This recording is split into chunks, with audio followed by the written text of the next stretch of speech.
So basically ये जो class है, हम एसबीआई जो क्लर्क आपका एग्जाम होने वाला है, उसमें डेटा इंटरप्रिटेशन के कैसे क्वेश्चंस आ सकते हैं उसके लिए किया जाएगा। तो उसकी प्रैक्टिस करने के लिए मैंने एक कैशलेट डीआई लिया है आपका, और एक नॉर्मल डीआई लिया है आपका, जो कि पाई चार्ट और मिक्स्ड टेबल का मिक्स्ड फॉर्म होगा, राइट। तो पहला क्वेश्चन आपकी स्क्रीन के सामने आएगा और आप उसको क्वेश्चन को खुद ही सॉल्व करेंगे, और सॉल्व करने के बाद आप मुझे आंसर बताएंगे। तो basically we are studying about the data interpretation, right. तो पहला क्वेश्चन आपकी स्क्रीन के सामने है, इसको आप एक बार आप सॉल्व करके देखिए, और आई होप आपको क्लियरली दिखाई दे रहा होगा। सब कुछ क्लियरली आपको दिखाई दे रहा है कि नहीं दे रहा है? तो पहला क्वेश्चन है आपकी स्क्रीन के सामने, इसको आप सॉल्व करिए। Question is Nishant took a contract of constructing a path of width 5 meter around a rectangular park of length and breadth L metre and B metre. तो ये L और B आपको गिवन है, L मीटर और B metre respectively, and he is entitled to receive rupees P at the rate of rupees 8 per metre square है, ये पर metre square, ये पावर के फॉर्म में है। For the construction of path, Nishant invested the total amount received in a scheme offering simple interest at the rate of 7% per annum for 2 years, and he is supposed to receive rupees Q as interest. With the amount he is supposed to receive as interest, he will buy a gift of marked price rupees 560 for his girlfriend at a discount of 30%. Right? So L and B are multiples of 5 and L is greater than B, ये आपको given है। तो अब आपसे पूछ रहा है find the value of P plus Q। आपको सबसे पहले किसकी वैल्यू निकालनी है? आपको सबसे पहले वैल्यू निकालनी है P प्लस Q की। आप एक बार सॉल्व करिए, अगर नहीं होता है तो आप मुझे बता देना, मैं आपको सॉल्यूशन बताऊंगा। एक बार ट्राई करिए। हाँ, थोड़ा क्वेश्चन मैंने कहा कि थोड़ा सा लेवल अबव लग सकता है आपको, बट हाँ, इस टाइप के क्वेश्चन आपके आ सकते हैं। बहुत आसान भी नहीं है, बहुत डिफिकल्ट भी नहीं है, मीडियम लेवल का क्वेश्चन है ये, और इस टाइप के क्वेश्चंस आपको करना आना चाहिए, राइट।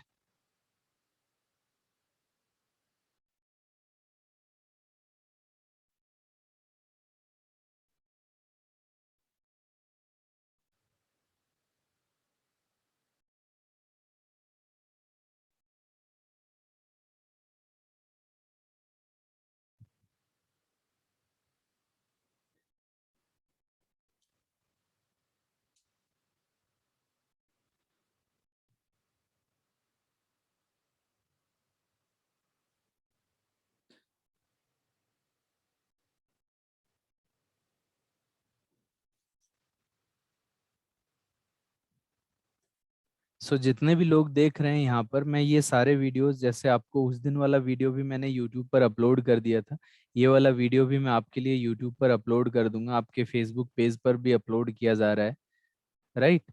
तो आप अपने सभी फ्रेंड्स को बता देना, जो भी एसबीआई क्लर्क का एग्जाम देने वाले हैं, या आगे आने वाले दिनों में एसबीआई पीओ आरआरबी क्लर्क का एग्जाम देंगे, उन सभी के लिए चीजें यहाँ पर अवेलेबल हैं।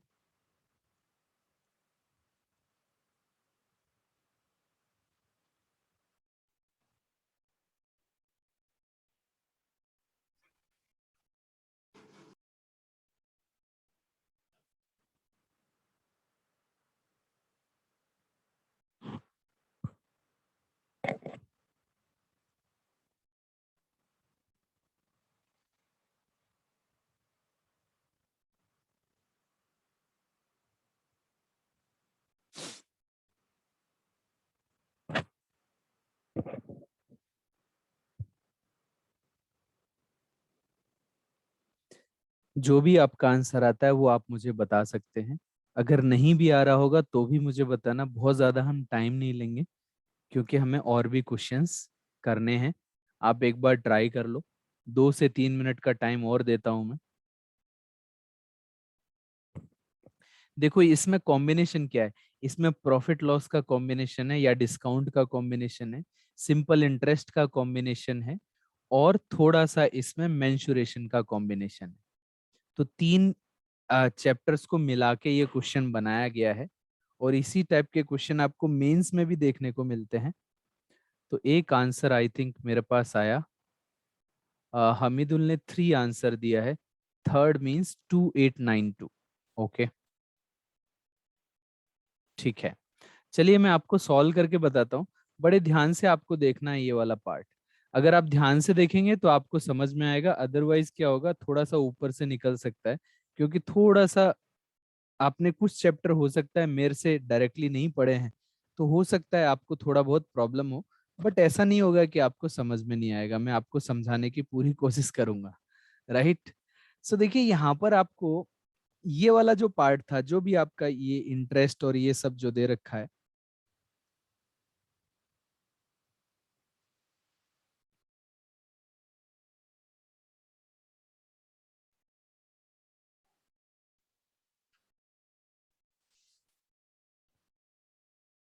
राइट।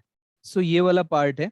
तो यहाँ पर आपको क्या देखना है, he will by a gift of marked price ₹560 for his girlfriend eight a discount of 60%। देखो यहाँ से क्या कर रहा है, इसको जितना भी अमाउंट मिल रहा है, कि इसने एक पाथ बनाया था, पाथ बनाने के बाद ₹8 पर मीटर स्क्वायर कंस्ट्रक्शन करने के बाद इसको कुछ पार्ट मिला, उस टोटल अमाउंट को इसने क्या किया, यहाँ पर इस रेट से इन्वेस्ट कर दिया 7%, और 2 साल के लिए इन्वेस्ट किया। और इसको जो भी suppose to receive ₹Q as interest, तो इसको ₹Q इंटरेस्ट के मिलने वाले थे, जो भी अमाउंट इसने उस रोड को या पाथ को बना के कमाया था, उससे इसको क्यू उसने उस पार्ट को 7% के रेट ऑफ इंटरेस्ट से सिंपल इंटरेस्ट पर 2 साल के लिए इन्वेस्ट किया था, जिससे इसको ₹Q मिलने वाले थे। और उस ₹Q से इसने अपनी गर्लफ्रेंड के लिए एक गिफ्ट खरीदा, जो कि 30% डिस्काउंट पर खरीदा गया था, और वो ₹Q में खरीद लिया गया था, राइट। तो आप यहाँ से Q की वैल्यू डायरेक्टली निकाल सकते हैं, कैसे, कि आपके पास जो एमआरपी क्या दे रखा है, एमआरपी ऑफ गिफ्ट दे रखा है आपको, एमआरपी दे रखा है आपको 560, और आपको जो डिस्काउंट इस पर मिला, डिस्काउंट मिला आपको 30%। तो आपका जो सेलिंग प्राइस हो गया, जितने में इसने खरीदा, अब 30% तो डिस्काउंट मिल गया, तो 70% वैल्यू में खरीदा ना, तो 70% वैल्यू में खरीदा, तो 70% इसका क्या होगा, तो 70% आप निकाल लेंगे, क्योंकि 30% का तो आपको डिस्काउंट मिल गया, जीरो जीरो कैंसिल आउट हो जाएंगे, और 7 से मल्टीप्लाई कर दोगे तो ये आ जाएगा 392। तो इतने रुपए में आपने गिफ्ट खरीदा था, और ये गिफ्ट किस कीमत में आया था, जो आपको इंटरेस्ट मिलने वाला था, और इंटरेस्ट कितना मिला था आपको, क्यू, और यही तो क्यू की वैल्यू है, क्योंकि जो गिफ्ट खरीदा था आपने, वो उस पैसे से खरीदा था जो आपको इंटरेस्ट के फॉर्म में मिलने वाला था। तो ये 392 जो है, ये आपका सिंपल इंटरेस्ट है। समझ में आ रहा है, सिंपल इंटरेस्ट, क्यू की वैल्यू आपकी 392 आ गई। अब आप देखिए कि पी की वैल्यू कैसे निकालेंगे, तो इसको बड़े आराम से कर सकते हैं। तो यहाँ पर मैंने थोड़ा छोटा पार्ट ले रखा है, तो यहाँ पर हमने क्यू का वैल्यू क्या निकाला, क्यू का वैल्यू आया था 392। अब देखिए आपका जो रेट ऑफ इंटरेस्ट है, रेट ऑफ इंटरेस्ट आपका 7% है, और टाइम पीरियड क्या है, 2 इयर्स, 2 इयर्स है ना। तो सिंपल इंटरेस्ट जो होता है वो हर साल बराबर मिलता है, बराबर मिलता है कि नहीं मिलता। तो 2 साल में, पहले साल में 7% मिला होगा, और दूसरे साल में भी 7% मिला होगा, तो टोटल मिला के आपको 14% क्या मिल गया, सिंपल इंटरेस्ट। तो जो सिंपल इंटरेस्ट मिलता है, तो आप ऐसे, या तो आप ऐसे भी कह सकते हो कि भाई जो 392 सिंपल इंटरेस्ट का फॉर्मूला लगा दो, कि simple interest is equal to क्या होता है, P इंटू आर, आर क्या है, 7 है आपका, टाइम पीरियड है 2 अपॉन में 100, राइट, यही तो होगा। तो जब आप इसको 14 से कट करेंगे ना, तो 14 से कट करेंगे तो ये आपका 28 टाइम्स कट हो रहा है, तो यहाँ से प्रिंसिपल जो कि पी का वैल्यू है, पी बोल रहा था ना, तो ये प्रिंसिपल भी 2800 आ जाएगा। तो आपसे क्या पूछा गया यहाँ पर, पी प्लस क्यू का वैल्यू पूछा गया है। तो पी का वैल्यू है 2800, और ये था आपका 392, तो 3100 एंड जो आपका ऑप्शन कौन सा था, ये वाला ऑप्शन हो जाएगा आपका आंसर। तो इतना डिफिकल्ट नहीं है, बट हाँ 2 चैप्टर का कॉम्बिनेशन है, और दोनों ही चैप्टर आपके लिए हो सकता है, सिंपल इंटरेस्ट तो मैंने आपको नहीं पढ़ाया, बट आपने कभी ना कभी पढ़ा होगा, तो थोड़ा सा एक आइडिया था, और इतना डिफिकल्ट नहीं था, राइट। कि 7-7%, 14% था, तो 14% की वैल्यू किसके बराबर थी, 392 के बराबर थी, इसलिए मैंने आपको फॉर्मूला लगा के बताया। अदरवाइज मैं यहाँ पर क्या करता कि 14% of principal is equal to 392, तो सीधे 14 से ही आपका 28 बार कट रहा है, तो 1% की वैल्यू, तो 100% प्रिंसिपल कितना है, तो 2800 कर देता। 100% प्रिंसिपल कितना होता? 2800 ऐसे निकालता, अगर मैंने पढ़ा दिया होता तो इसलिए मैंने आपको फॉर्मूला लगा के बताया। तो पी का वैल्यू और क्यू का वैल्यू आप आराम से यहाँ से निकाल सकते थे। समझ में आया? ठीक है, आई होप आप सभी लोगों को समझ में आ गया होगा, इसमें कोई डाउट नहीं रहा होगा आप लोगों को। क्लियर है?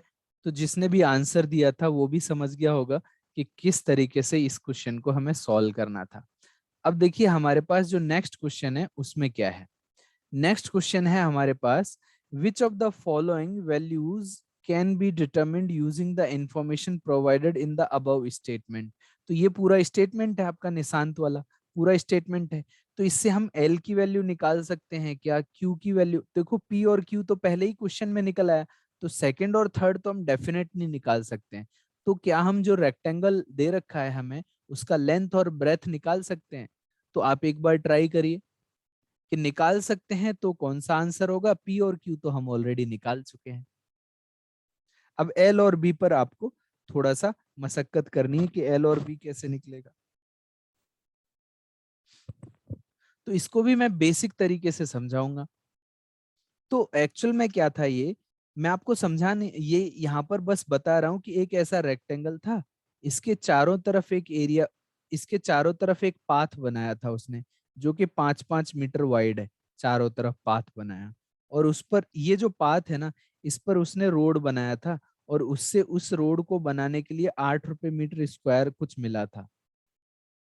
और वो 8 रुपए मीटर स्क्वायर जो मिला था वो वैल्यू किसकी थी? पी की। और पी की वैल्यू हम ऑलरेडी निकाल चुके हैं 2800। तो 8 रुपए पर स्क्वायर फुट के हिसाब से हम एरिया ऑफ पाथ निकाल सकते हैं कि नहीं? 1 मीटर स्क्वायर जो है वो 8 रुपए में कवर होता है, पाथ या उसका कंस्ट्रक्शन होता है। और 2800 रुपए में कितना हुआ होगा, क्योंकि इसको 2800 रुपए मिले थे और उसी को इसने ब्याज पर दिया था, सिंपल इंटरेस्ट पर। है ना, आसान क्वेश्चन है, बट आपको कनेक्ट करना आना चाहिए।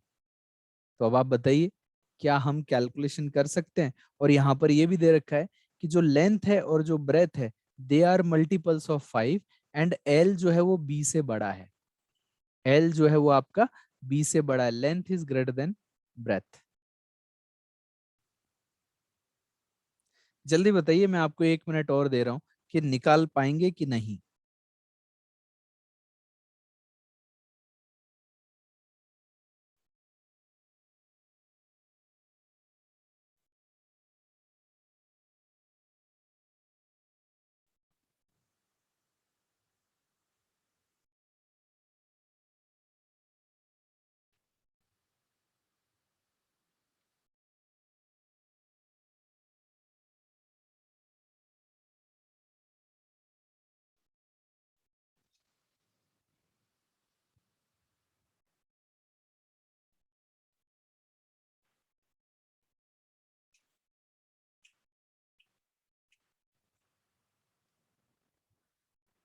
बताइए, किसी का आंसर आ रहा है? नहीं। निशान टू का contract of constructing a path.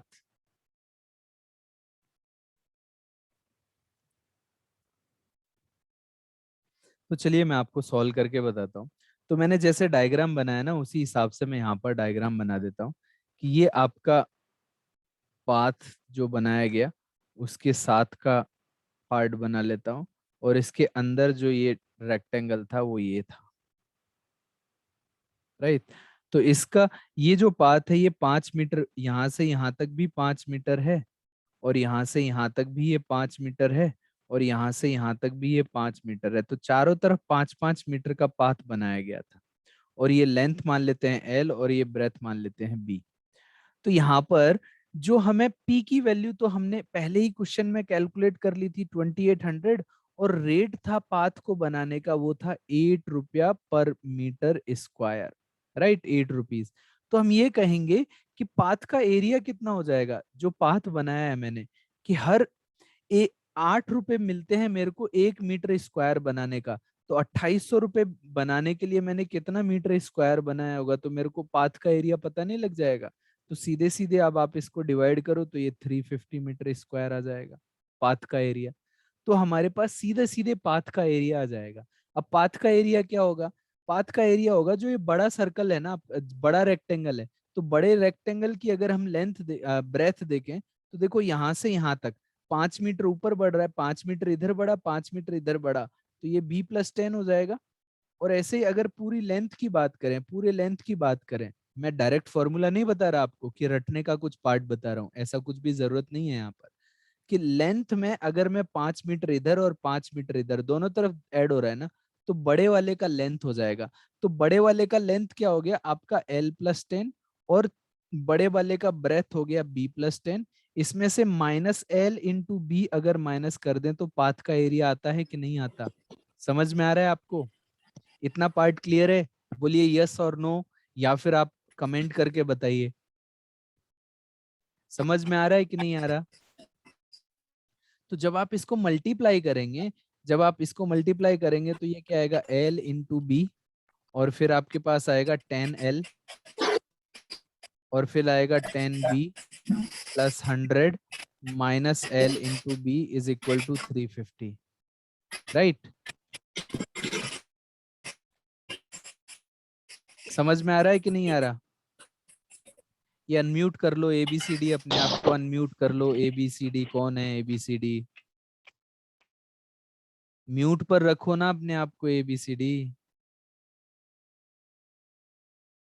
या मेरे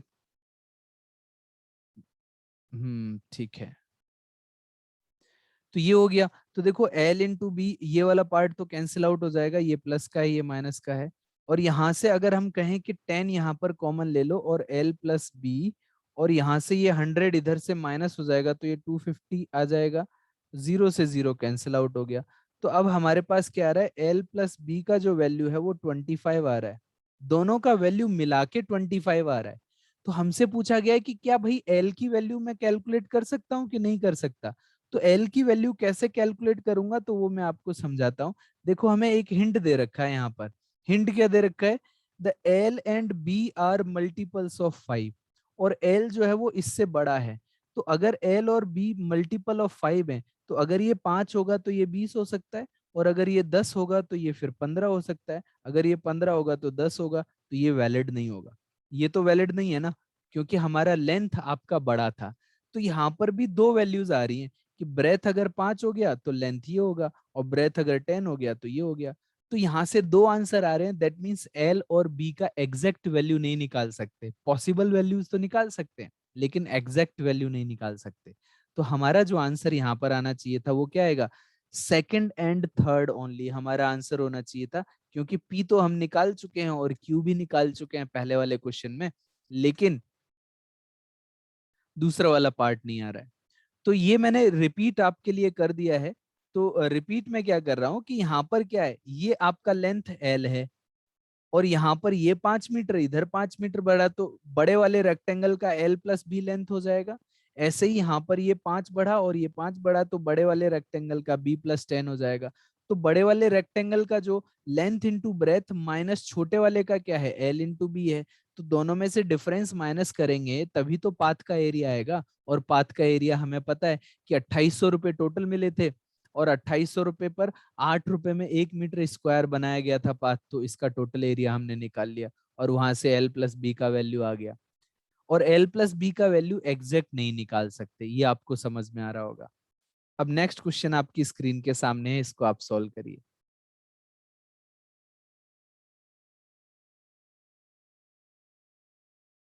अब देखिए नेक्स्ट क्वेश्चन आपकी स्क्रीन के सामने है, बहुत ही अमेजिंग क्वेश्चन है अगेन। अभी आपने देखा ना कि अब क्या बोल रहा है, find the area of rectangle park of length if the length of the diagonal of rectangle park is greater than 20 मीटर। अगर इसका डायगोनल जो है ना वो 20 मीटर से अगर बड़ा है, तो फिर उसका एरिया कितना होगा?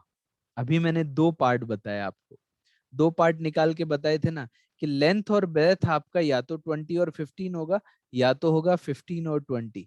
अब अगर डायगोनल आपका 20 से बड़ा है, तो कौन सा वाला पार्ट लेंगे इसमें? बताइए, समझ में आ रहा है कि नहीं आ रहा? डायगोनल, मान के चलो जिस रूम में आप बैठे हैं उसका डायगोनल 20 मीटर से बड़ा है, तो उसके लेंथ और ब्रेथ क्या हो सकते हैं?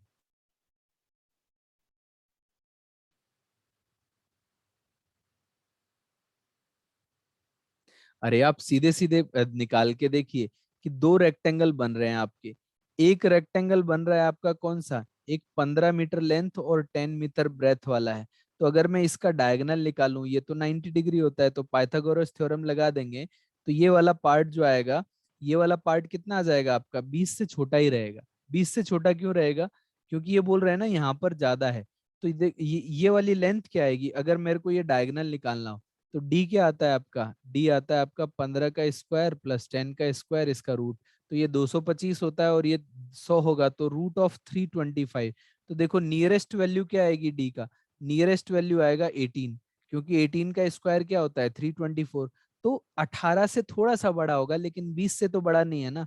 तो दैट मीन्स जो पेयर आपने ये निकाला था ना, तो ये तो पॉसिबल नहीं है। फिर हमारे पास एक ही पेयर बचता है, और इस पेयर के हिसाब से हमारा लेंथ जो हो जाएगा वो हो जाएगा 20, और ब्रेथ जो हो जाएगा वो हो जाएगा 5। तो आपका एरिया क्या निकल के आएगा, सीधे सीधे 20 × 5 नहीं आएगा। तो क्वेश्चन में तो कुछ भी नहीं है। अगर आप थोड़ा सा लॉजिक लगाएंगे तो 2 मिनट में ये तीनों क्वेश्चन हो गए होते आपके, पहले 2 मिनट में ही तीनों क्वेश्चन हो गए होते। समझ में आ रहा होगा आपको। अब आप नेक्स्ट क्वेश्चन करिए। तो रेक्टेंगुलर पार्क का आपको क्या निकालना था, एरिया निकालना था। तो वो आपका 20 और 5 आ रहा है। ठीक है, अब आप नेक्स्ट क्वेश्चन सॉल्व करिए। अब देखो नेक्स्ट क्वेश्चन में क्या दे रखा है वो ध्यान से पढ़ लेना पहले। नेक्स्ट क्वेश्चन में क्या दे रखा है वो ध्यान से पढ़ लेना। कह रहा है study the following pie chart and table chart carefully and answer the questions given below. The percentage wise distribution of number of TVs sold by a shopkeeper in 6 month. तो देखो टोटल मिला के जो टीवी बेचे गए हैं, total मिला के जो टीवी बेचे गए हैं वो है 90,000। यहाँ पर दिख रहा है ना टोटल टीवी सोल्ड। और वो 90,000 जो हैं वो एम और एन ने किस रेशियो में बेचे हैं वो यहाँ पर दे रखा है आपको। और इस 90,000 का जनवरी में 8% बिका, और फिर 25% फरवरी में, ये 22%, ये 17%, ये 16 और 12%। और ये क्या आएगा, ये टोटल आएगा एम और एन ने कितना बेचा, और उनका रेशियो फिर यहाँ पर दे रखा है। और इसके बेसिस पर आपको क्वेश्चंस दिए गए हैं। तो पहला क्वेश्चन आपकी स्क्रीन के सामने है, इसको आप सॉल्व करिए। बहुत ही अमेजिंग क्वेश्चन है, बड़े आराम से आप कर पाएंगे।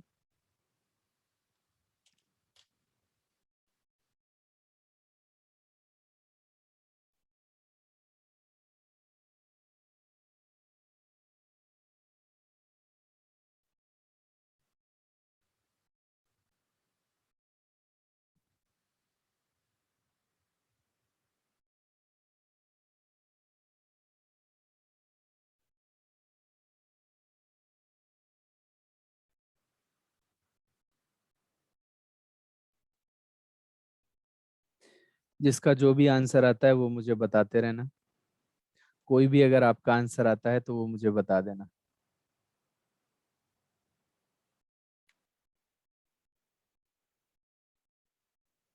बोल रहा है if 33% of the TV sold by a company M during June were sold at a discount, then how many TV of company M were sold without a discount during that month. उसी महीने में अगर बेचे गए TV बिना discount वाले कितने होंगे।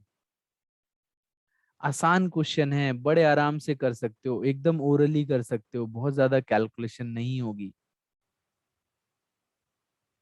एक आंसर आया है, चेक कर लेते हैं।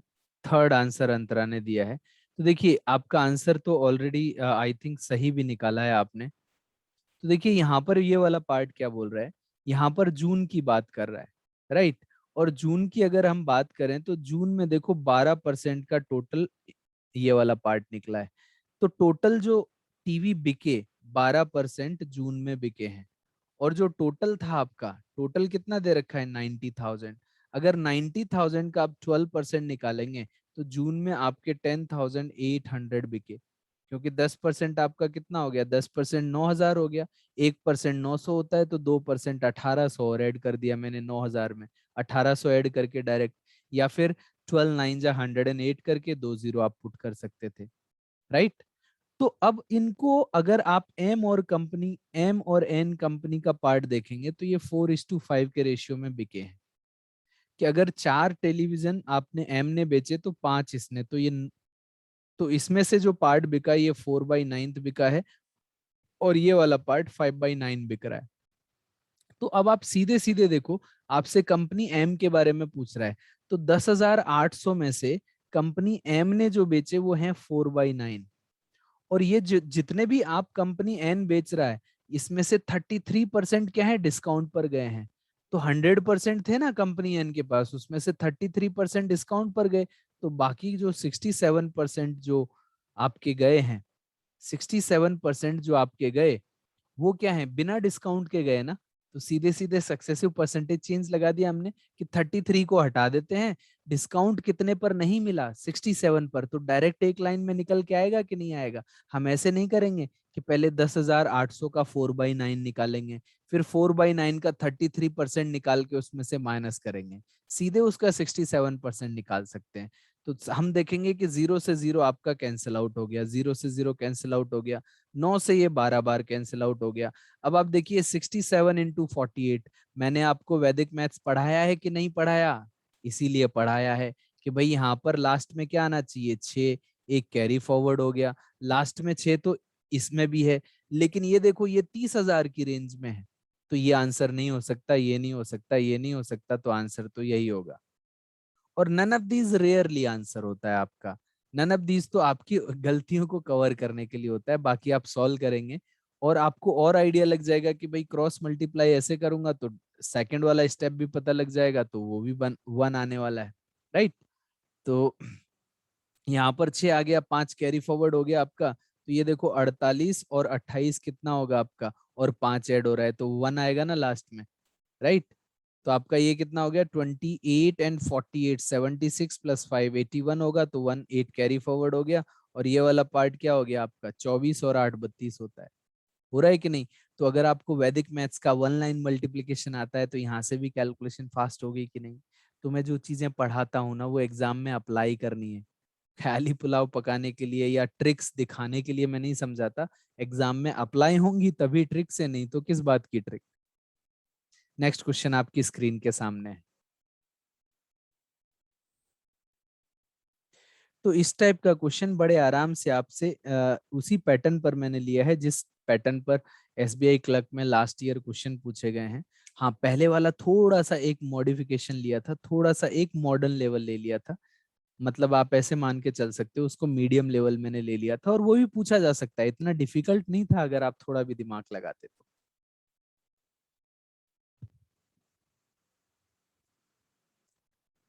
जल्दी से आप इस क्वेश्चन को सॉल्व करें।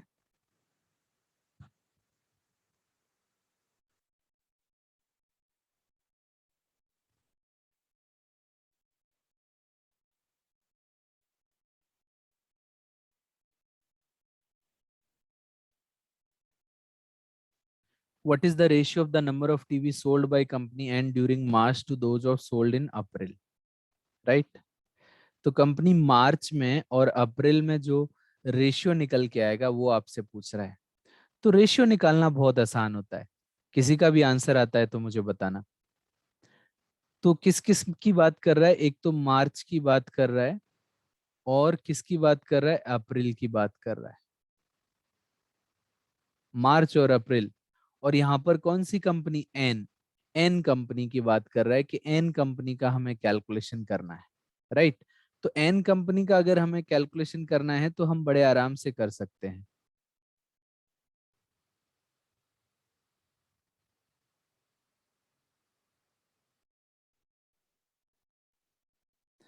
एन कंपनी का कैलकुलेशन करना था हमें, राइट। तो यहाँ पर हमारे पास ये एन कंपनी आ गई। अब आप देखिए एक दो आंसर आए हैं मेरे पास, विजेता ने आंसर दिया और अंतरा ने आंसर दिया है सेकंड वन, वेरी गुड। तो देखो मार्च की अगर हम बात करें तो टोटल मिला के तो हमारे पास यही था ना 90,000, और मार्च की बात करें तो 22% है। तो हम यहाँ पर सीधे सीधे क्या निकालेंगे कि 90,000 में से मार्च में 22% तो आपका टोटल प्रोडक्शन हुआ, और इस 22% में से मार्च में अगर आप देखें ध्यान से तो ये 11:7 का रेशियो है। तो 11 अगर इसने प्रोड्यूस किए हैं तो 7 इसने प्रोड्यूस किए, तो हम 11/18 और 7/18 भी तो लिख सकते हैं। तो ये वाला पार्ट आपका आ जाएगा कि भाई n ने 7/18, तो इसका रेशियो किसके साथ निकालना है, फिर 90,000 कॉमन रहेगा। फिर आपका कहाँ जा रहा है, मार्च से जा रहा है आपका अप्रैल में। तो अप्रैल में अगर आप ध्यान से देखें तो 17% है, राइट। तो 17% टोटल का। और यहाँ पर अगर अप्रैल में देखें तो ये 2/9 है, एन की वैल्यू जो है यहाँ पर 2/9 है। ये आपका 7 है और ये आपका 2 है, तो टोटल मिला के 9 है। तो ये 7/9 है, ये 2/9 है। तो इसको भी हम ऐसे, तो जब रेशियो निकालते हैं ना, तो डायरेक्ट वैल्यूज को लिख लो, क्योंकि आधी से ज्यादा वैल्यूज तो कैंसिल आउट होने वाली हैं। ये कैंसिल आउट हो जाता, 100 से 100 कैंसिल आउट हो जाएगा। आई होप आपको इतना पार्ट समझ में आ रहा होगा। अब दूसरा, अगर यहाँ पर ध्यान से देखें तो 2 से ये 11 बार कैंसिल आउट हो रहा था, और 9 से ये आपका 2 बार कैंसिल आउट हो रहा था। तो देखो 11 और 7 यहाँ बच गया, तो 77 is 2। ये 2 बचा था तो ये क्रॉस मल्टीप्लीकेशन में इधर आएगा, और 17 बचा था। तो कितना टाइम लगना था, हार्डली 20 to 30 सेकेंड, अगर आपको बेसिक क्लियर है तो, राइट। तो नेक्स्ट क्वेश्चन सॉल्व करिए अब आप। If the shopkeeper earned a profit of rupees 429 on each TV sold of company M during February, तो फरवरी में आपका जो भी यहाँ पर जो पार्ट बेचा गया, उस पर कुछ प्रॉफिट लॉस वाला पार्ट आपको दे रखा है, वो आपसे पूछ रहा है। Then what is his total profit earned on TV of that company during the same month. उस महीने में टोटल प्रॉफिट, हर टीवी का प्रॉफिट आपको दे रखा है 429। 429 हर टीवी का आपका प्रॉफिट है।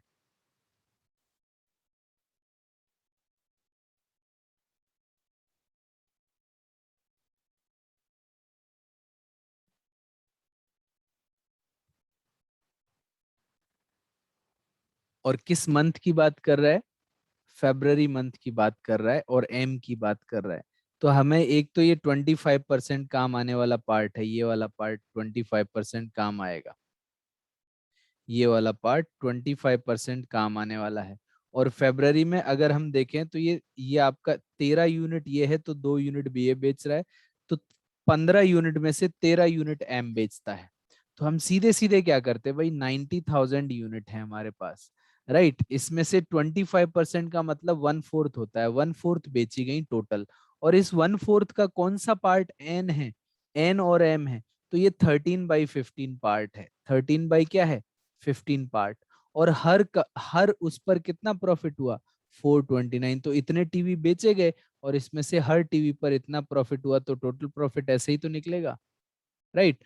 तो 15 से आप इसको कितनी बार कट कर देंगे, 15 से 6,000 बार कट हो रहा होगा, और ये वाला पार्ट आपका 1500 बार कट हो रहा होगा, राइट। तो अब आप देखिए कि जो भी नंबर होगा हमारा, एक तो 2 जीरो से एंड करेगा, 2 जीरो से एंड करेगा, तो ये आंसर नहीं हो सकता, राइट। और ये आंसर हो सकता है, ये भी हो सकता है। और दूसरा मेरा, ये 2 जीरो के बाद ना 15 से डिवाइड हो रहा है, दो 15 का मल्टीपल है ना, तो 5 से भी डिवाइड होना चाहिए और 3 से भी डिवाइड होना चाहिए। 5 से भी डिवाइड होना चाहिए और 3 से भी डिवाइड होना चाहिए। तो एक तो हमने डिस्कार्ड कर दिया। मैं मल्टीप्लाई नहीं कर रहा हूं, मैं लॉजिक लगाने की कोशिश कर रहा हूं। तो देखो अगर 3 से डिवाइड होगा, तो 3 से क्या ये डिवाइड होता है, तो हम चेक कर लेते हैं। 8 और 3 11 हो गया, 11 और 6 आपका कितना होता है, 17 18, और ये 5 23। तो ये 3 से डिवाइड नहीं होगा। क्या ये 3 से डिवाइड होगा, 8 टू 10 10 15 15, और आपका ये 11 26, ये भी डिवाइड नहीं हो रहा। तो फिर हमारा ये आंसर यही होगा। समझ में आ रहा है। और आप ऐसे भी चेक कर सकते हैं कि भाई 2 जीरो तो हमने लगा ही दिए, और 15 इंटू 13 इंटू 429 है। तो अगर आपको और थोड़ा चेक करना है तो लास्ट में 5 आना चाहिए, वो भी मिल ही रहा था, और 3 से और 5 से दोनों से ही डिवाइड हो रहा है। तो यही एक ऑप्शन बचता है।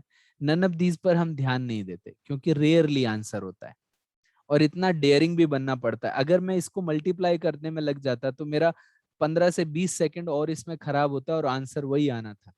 तो नन ऑफ दीज डराने के लिए होता है स्टूडेंट को। नन ऑफ दीज 100 क्वेश्चन में से मुश्किल से 2 में आंसर आएगा, और स्पेशली मैथ्स में तो नहीं होता है। डराने के लिए होता है कि आप डायरेक्ट उन ऑप्शंस का यूज ना करें, सो दैट आप पूरी एज इट इज कैलकुलेशन करें। नेक्स्ट क्वेश्चन आपकी स्क्रीन के सामने है, इसको आप सॉल्व करिए।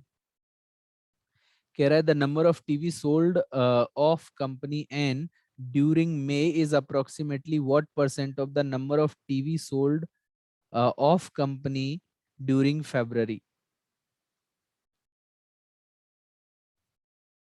हाँ, हमीदुल ने जो आंसर दिया वो सही था, अगर आप मल्टीप्लाई भी करते तो भी वही आता। तो देखो, आपको ना हमेशा एक तो सेशन में बने रहना है। अगर आपको समझ में नहीं आ रहा है तो कोशिश तो करो समझने की। अगर आप हमेशा मैदान छोड़ के भाग जाएंगे तो वैसे ही कुछ सिलेक्शन नहीं होना। राइट। आप फॉर्म नहीं भरें, एग्जाम का आप फॉर्म ना भरें, तैयारी करते रहें, तो सिलेक्शन हो जाएगा? नहीं होगा। इन द सेम वे, आपने फॉर्म तो भर दिया, राइट, और पढ़ाई भी चालू कर दी, लेकिन वहीं तक पढ़ते हैं जहां तक समझ में आता है, उसके अलावा फिर बंद कर देते हैं। तो भैया एग्जाम में तो ज्यादातर वही आता है जो समझ में नहीं आता, तो उसके लिए प्रैक्टिस करनी पड़ेगी। जल्दी से इस क्वेश्चन को सॉल्व करिए। The number of TV sold of company and during may is approximately what percent of the number of TV sold of company during February? तो कंपनी एन की बात कर रहा है, और कौन से में? मई में जो सोल्ड हुई हैं, मई में जो सोल्ड हुई और फरवरी में जो सोल्ड हुई, उनका परसेंटेज कितना है? राइट। तो आप यहाँ पर बड़े आराम से कैलकुलेट कर सकते हैं कि सबसे पहले हम क्या देखेंगे, मई में कितना हुआ है और फरवरी में कितना हुआ। तो मई का पार्ट लिख लेते हैं यहाँ पर, और फैब परसेंटेज की बात करें तो मई में जो फरवरी में तो आपका 25% है, और मई की अगर बात करें तो ये 16% है। तो हमें अगर रेशियो अगर हमें क्या निकालना है, the number of TV sold on the company and during may is approximately what percent of the number of TV sold on company during February? तो फेब्रवरी में, तो देखो इसमें आप 90,000 का 16% निकालेंगे, तो 90,000 का 16% हमने निकाला। और ये जो 16% है, ये केवल किसकी बात कर रहा है? ये तो पूरा मिला के n प्लस एम है ना, लेकिन हमें केवल n की बात कर रहा है। तो मे में अगर n देखें तो 2:7, तो मतलब ये 7/9 वाला पार्ट है। और ये वाला जो पार्ट है, ये इसका कितना परसेंटेज है? और इनटू 100 करने के लिए, परसेंटेज निकालने के लिए किसका, 90,000 का आप 25% निकालेंगे तो 25/100 आएगा। और यहाँ पर फेब्रवरी में देखो ये 2/15 है, तो ये 2/15। राइट। तो अब आप देखो 90,000 से 90,000 सीधे कैंसिल आउट हो जाएगा, 100 से 100 कैंसिल आउट हो जाएगा। और ये वाला जो पार्ट है आप ऊपर नीचे कर लीजिए, इंटू 100 साथ में रहेगा। तो अब आप देखो ये 16 × 7, और ये नीचे वाला जो 15 है वो ऊपर चला जाएगा, और ये वाला 25 × 2 × 9 नीचे आ जाएगा, इंटू 100 रहेगा। तो अब आप इसको कैलकुलेट करेंगे ना, तो आप देखो यहाँ पर सीधे सीधे कैलकुलेशन करो कि 25 से ये सीधे 4 बार कट रहा है, और 4 से ये सीधे सीधे 2 बार कट रहा है। कट रहा है कि नहीं कट रहा? राइट। तो अब आप इसको मल्टीप्लाई करेंगे ना, तो बहुत बड़ी वैल्यू आ रही है। तो देखो ये 2 × 30 हो गया, और 16 7 जा क्या होता है? 16 6 जा 112 होता है। तो 112 × 30 डिवाइड बाई 9 हो रहा है। तो देखो अगर इसको मैं और 3 से कट कर लूं, तो आपके पास क्या आ रहा है, 1120/3। तो इसको जब आप डिवाइड करेंगे तो 3 टाइम्स जा रहा है, और ये फिर आपका क्या बचा, 7। तो 370 की रेंज में आ रहा है, तो आंसर क्या होगा, सेकेंड वन। तो ये मैंने कैलकुलेशन की है, एग्जैक्ट कैलकुलेशन की है। तो आधी चीजें तो कैलकुलेशन में सीधे सीधे कट गई, बेसिक से ही कर रहा हूं। देखो पहली लाइन, दूसरी लाइन, तीसरी लाइन में आंसर आ गया। तो बहुत बड़ी कैलकुलेशन नहीं है, और आपकी कैलकुलेशन थोड़ी फास्ट होंगी तो, और मैं समझा रहा हूं इसलिए एक एक स्टेप लिखना पड़ता है। अदरवाइज मैं जल्दी जल्दी सॉल्व कर रहा होता तो और भी जल्दी होता। नेक्स्ट क्वेश्चन सॉल्व करेंगे अब। कह रहा है what is the total number of TV sold on company M during April and May? अप्रैल और मई में एम कंपनी ने टोटल कितना टीवी को बेच दिया, सोल्ड किया? ये आप बताइए। ये भी क्वेश्चन आसान है, तो डिफिकल्ट क्वेश्चन नहीं है। और कुछ क्वेश्चन मैं आज आपको होमवर्क में भी दूंगा, तो वो भी आप देख लेना।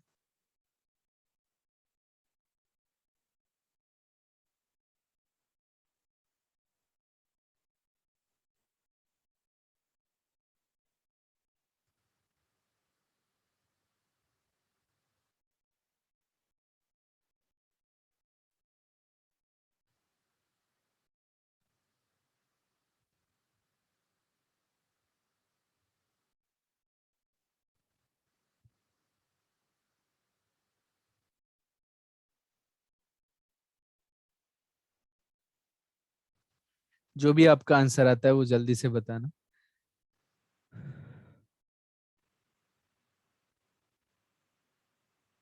तो बहुत सारे लोग क्या करेंगे, 90 का ये वाला पार्ट जो है, आप ध्यान से देखो, company M during April and May है। तो अप्रैल अप्रैल में कितना पार्ट है आपका, अप्रैल में 17% है। तो अप्रैल में 17% है।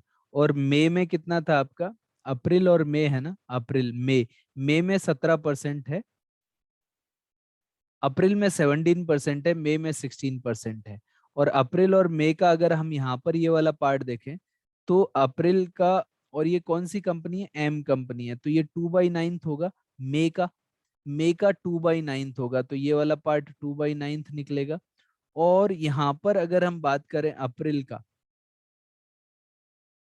मई का ये 7/9 निकलेगा, एन। और अप्रैल में ये 7/9 होगा। अप्रैल में क्या होगा, 7/9 होगा। राइट।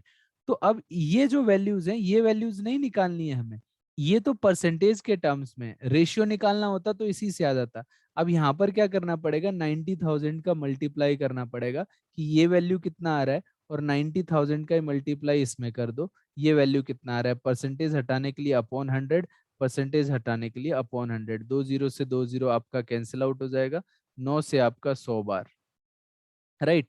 तो 17 × 7 = 119 होता है, तो 11,900, तो ये आ जाएगा प्लस, देखो 2 जीरो और ये फिर से 100, तो ये कितना हो जाएगा आपका 32।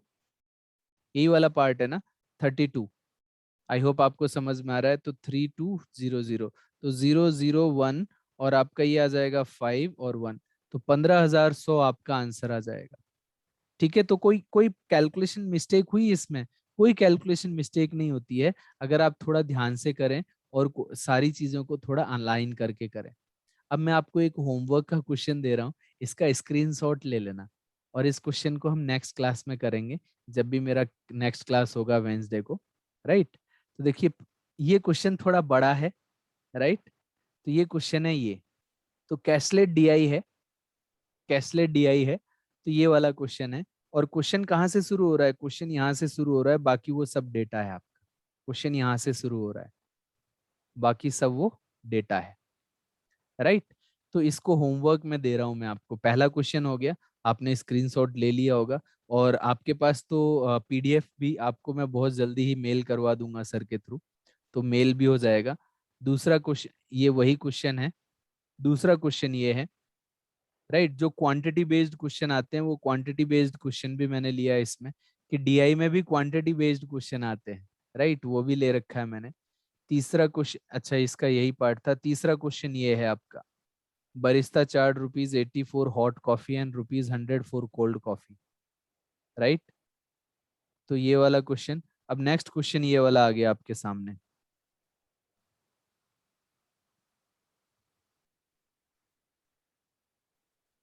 आफ्टर क्वेश्चन रिपीट, क्या रिपीट करना है वो मुझे बताओ, रिपीट क्या करना है।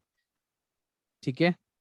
तो आज की क्लास में तो मेरे को इतना ही पढ़ाना था, और बताओ रिपीट क्या करना है वो मुझे बताओ, रिपीट करने वाला क्या पार्ट था वो मुझे बताओ, क्या रिपीट करना है।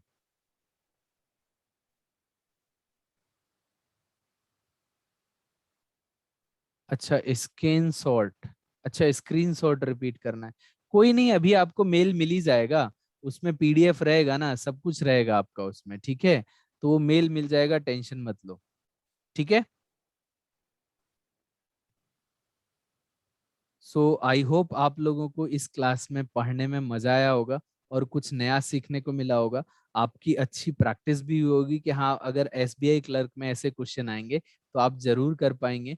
और कोई मैंने कोई इसमें ट्रिक या फिर कुछ ऐसा पार्ट नहीं बताया, एकदम बेसिक से कर रहा था। अगर मैं बेसिक से भी स्टेप वाइज करता हूँ तो भी मेरा, और मेरा अगर वैदिक मैथ्स थोड़ा सा अच्छा है, तो मेरा कैलकुलेशन बहुत अच्छे से हो जाता है। राइट। परसेंटेज के कैलकुलेशन टिप्स पर होने चाहिए, वन लाइन मेथड आपका टिप्स पर होना चाहिए, unit digit 10th place digit का यूज कैसे करते हैं वो टिप्स पर होना चाहिए। मैंने डिविजिबिलिटी रूल्स का भी यूज किया, कि आंसर निकालने के लिए 3 और 5 का डिविजिबिलिटी रूल यूज किया था। तो ये आपका जब दिमाग चारों तरफ चलता है ना, तो बड़े आराम से क्वेश्चन होते हैं। अदरवाइज क्या होता है, आप घसीट रहे हैं बस, क्वेश्चन पेपर पे लगे हुए हैं लिखने में लिखने में लिखने में, तो टाइम वेस्ट होता है, उससे लॉजिक नहीं बनता है। तो जितने कम समय में क्वेश्चन हो सकता है कोशिश करें। ठीक है, so thank you so much, bye bye and take care.